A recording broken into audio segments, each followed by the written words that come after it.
Yaylalara veda ettik, veda dağlara. Yatağı yorganı alıp düştük yollara. Gülü çemeni değişti kör betonlara. Köyü düşündükçe anam içim yanıyor.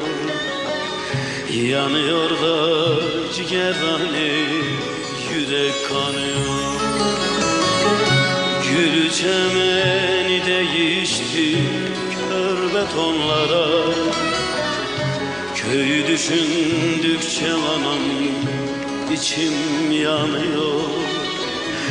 Yanıyor da güzel anam yürek kanıyor.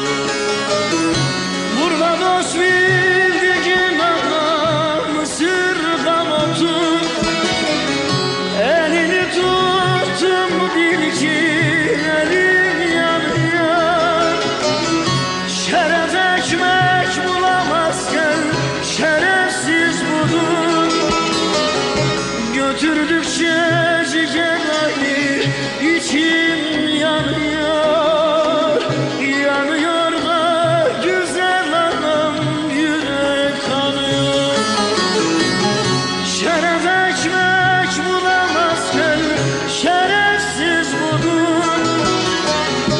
Götürdükçe ciğerleri içim yanıyor.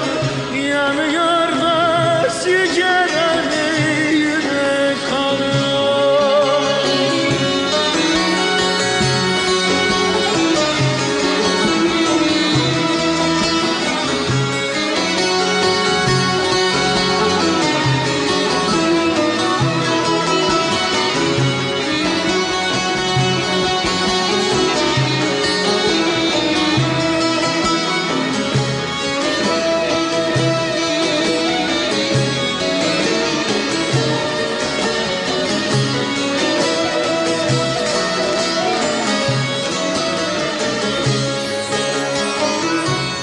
Hasan dayımın andamda harman savurmak.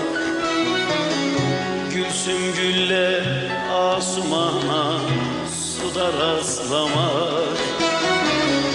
Bakraçla tutan yoğurda parmak bakmak. Aklıma düştükçe anam içim yanıyor. Yanıyor da ciğerhane yürek kanıyor. Ah bakraçta tutan yoğurda parmak bakmak. Aklıma düştükçe anam içim yanıyor. Yanıyor da ciğerhane yürek kanıyor. Burada dost bildiğin anam sırdan otur. Elini tuttum bil ki elim yanıyor. Şeref ekmek bulamazken şeref